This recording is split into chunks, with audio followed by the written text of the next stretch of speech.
Sir doctor K Nageshwar ఇవాళ కూడా మనకు చాలా టాపిక్స్ ఉన్నాయి. సో ఈ టాపిక్స్ గురించి పూర్తిగా విశ్లేషణ అందించడం కోసం ప్రముఖ రాజకీయ విశ్లేషకులు మాజీ ఎమ్మెల్సీ డాక్టర్ కె నాగేశ్వర్ గారు మనతో ఉన్నారు. ప్రొఫెసర్ గారు నమస్తే అండి. ప్రొఫెసర్ గారు నమస్తే రాజేష్. రైట్.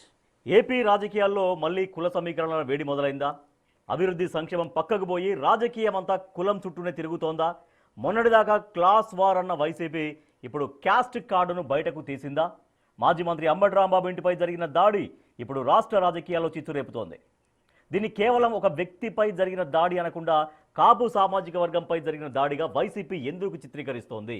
అంబటి రాంబాబు స్వయంగా తన కుమార్తెను మీడియా ముందుకు పంపించి పవన్ కళ్యాణ్ పేరును ప్రస్తావిస్తూ కాపు మహిళలకే రక్షణ లేదని ప్రశ్నించడం వెనుక ఉన్న అసలు మాస్టర్ ప్లాన్ ఏంటి? రైట్ నాగేశ్వర్ గారు, సో ఇవాళ మళ్ళీ ఏపీలో కుల రాజకీయాలు చాలా తారస్థాయికి చేరినట్టుగా కనబడుతున్నాయా? అంబటి రాంబాబు ఎపిసోడ్ చూస్తే ఏమనిపిస్తోంది? కొత్తగా కుల రాజకీయాలు ఉండడిపోయింది. ఇది పవన్ కళ్యాణ్ చెప్పారు కదా, పక్కన తెలంగాణ రాష్ట్రంలో రాష్ట్రం గురించి ఆలోచిస్తారు, మన ఆంధ్రప్రదేశ్లో కులం గురించి ఆలోచిస్తారని సాక్షాత్తు పవన్ కళ్యాణ్ చెప్పారు. మీరు దేశంలో ఏ ముఖ్యమంత్రి కూడా ఒక కులం పేరు పెట్టి అటాక్ చేయరు, కానీ జగన్మోహన్ రెడ్డి కమ్మ అని కులం పేరు పెట్టి అటాక్ చేసింది ఆయన ముఖ్యమంత్రిగా ఉండగా చూసాం. తర్వాత మీకు ఏ ముఖ్యమంత్రి కానీ ముఖ్యమంత్రి కావాలనుకునే వ్యక్తులు కానీ ఓ కులాన్ని నొక్కి చెప్పరు.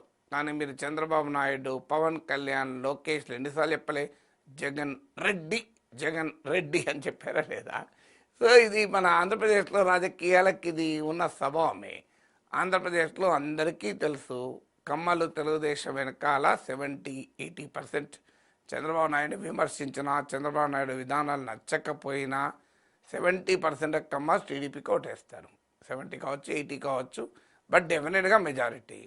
జగన్మోహన్ రెడ్డి విధానాలు నచ్చినా నచ్చకపోయినా 60-70% రెడ్లు క్రిస్టియన్స్ జగన్కే ఓటేస్తున్నారు. ఇది రియాలిటీ కదా. పచ్చిగా చెప్పుకోవాలంటే కాపులు ఆసిలేట్ అవుతూ ఉంటారు.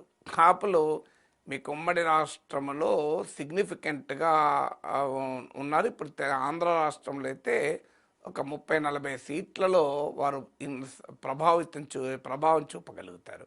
అందులో ఉమ్మడి గోదావరి జిల్లాలు, కొంతమేర కృష్ణా గుంటూరు జిల్లాలో కాపులు ఒక డామినేటింగ్. ఇక డిఫరెంట్ కాపు కేటగిరీస్గానే భావించే తూర్పు కాపు, ఒంటరి, బలిజ కులాలు కూడా తీసుకుంటే రాయలసీమ, ఉత్తరాంధ్రలో కూడా కాపులు ఒక ప్రధానమైన భాగం. దీనికి ఒక చారిత్రక పూర్వరంగం ఉంది.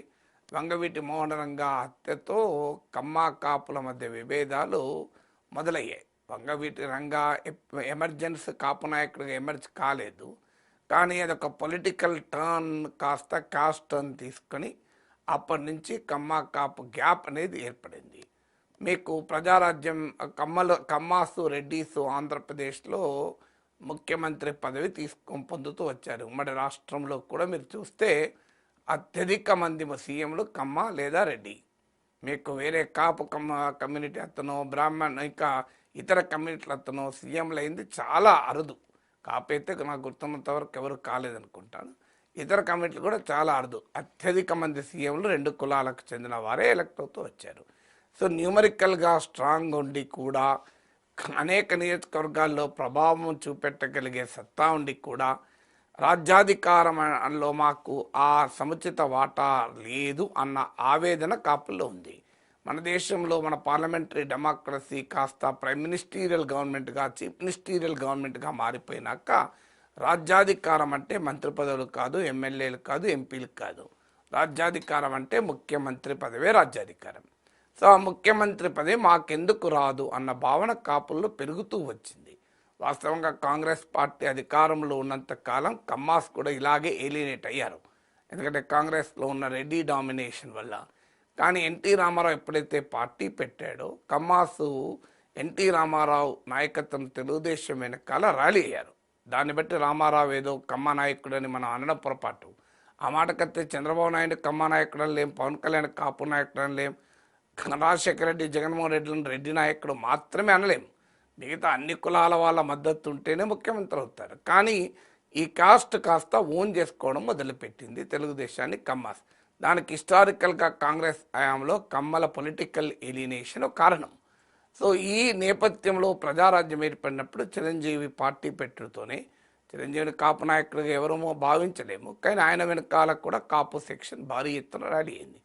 ప్రజారాజ్యం విఫల ప్రయోగం కావడము, చిరంజీవి అర్ధాంతరంగా అకారణంగా ప్రజారాజ్యాన్ని తీసుకెళ్లి కాంగ్రెస్లో కలపడంతో కాపులు రాజకీయంగా చాలా ఫ్రస్ట్రేట్ అయ్యారు. 2014లో రాష్ట్ర విభజన వాళ్ళ ఫ్రస్ట్రేషన్ మరింతగా పెంచింది.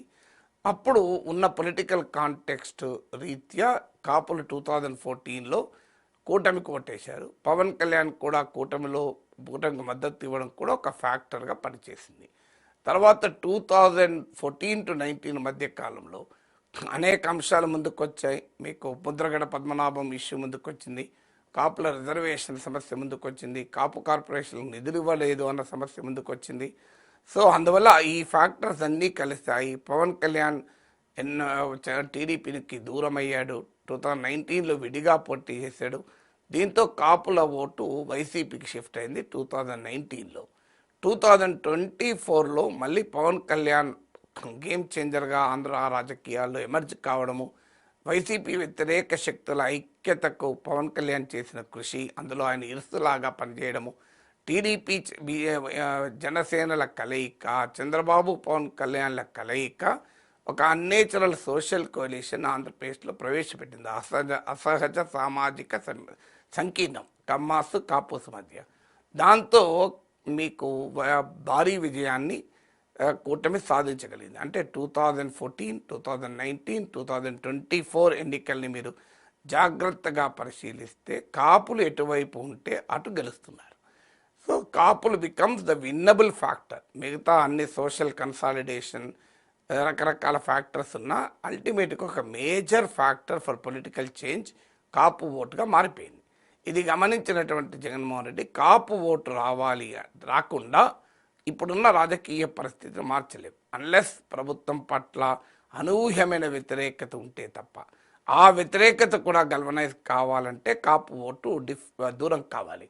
ఈవెన్ జగన్మోహన్ రెడ్డి మీద వ్యతిరేకత కూడా గల్వనైజ్ కావటానికి ఫ్యాక్టర్ కాపుల ఐక్యత, చంద్రబాబు పవన్ కళ్యాణ్ ఐక్యత, టీడీపీ జనసేనల ఐక్యత.